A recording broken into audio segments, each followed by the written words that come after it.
আপনাদের বাসাবাড়িতে আপনারা এই সিস্টেমে টাঙ্কি সেট আপ করছেন, মোটা পাইপ দিয়ে টাঙ্কি সেট আপ করছেন 1.5 ইঞ্চি বা 6 ইঞ্চি দিয়ে, কিন্তু টয়লেটের ভিতরে পানির প্রেশার নাই। আপনারা এই কালো টাঙ্কিটা ইউজ করছেন, কিন্তু কিসের জন্য নাই? এই উত্তরটা আপনারা কেমনে পাবেন যে পানির প্রেশার নাই, কিসের জন্য নাই? আপনারা এই টাঙ্কিটা কিনেছেন, টাঙ্কিটার এই আউটপুট ছিদ্র 1 ইঞ্চি, আউটপুট ছিদ্র 1 ইঞ্চি থেকে 1.5 সকেট দিয়ে কাজ করছেন, বা 1.5 টি দিয়ে কাজ করছেন, বা 100 টি দিয়ে কাজ করছেন, বা সকেট দিয়ে কাজ করছেন। কিন্তু আপনার ছিদ্র যদি 1 ইঞ্চির পানির স্রোত থাকে, তাহলে 1.5 ইঞ্চি পাইপ দিয়ে কী লাভ? লাভ তো নাই। ওই হালকা 2-1% একটু পানির ভারটা আসবে, ওই পাইপের ভিতরে যেটুক আপনার পানি আছে সেটুক দিয়ে একটু উপকার আসবে, কিন্তু টাঙ্কির ফুল যে প্রেশারটা সেটা কিন্তু পাচ্ছেন না।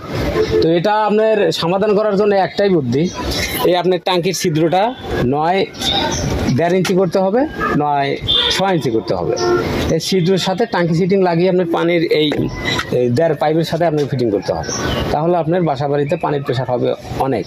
প্রেশার এমনই বেশি হবে, আপনার ট্যাপ কমায় দিয়ে ব্যবহার করা লাগবে, ফুলভাবে দিলে আপনি থাকতে পারবেন না।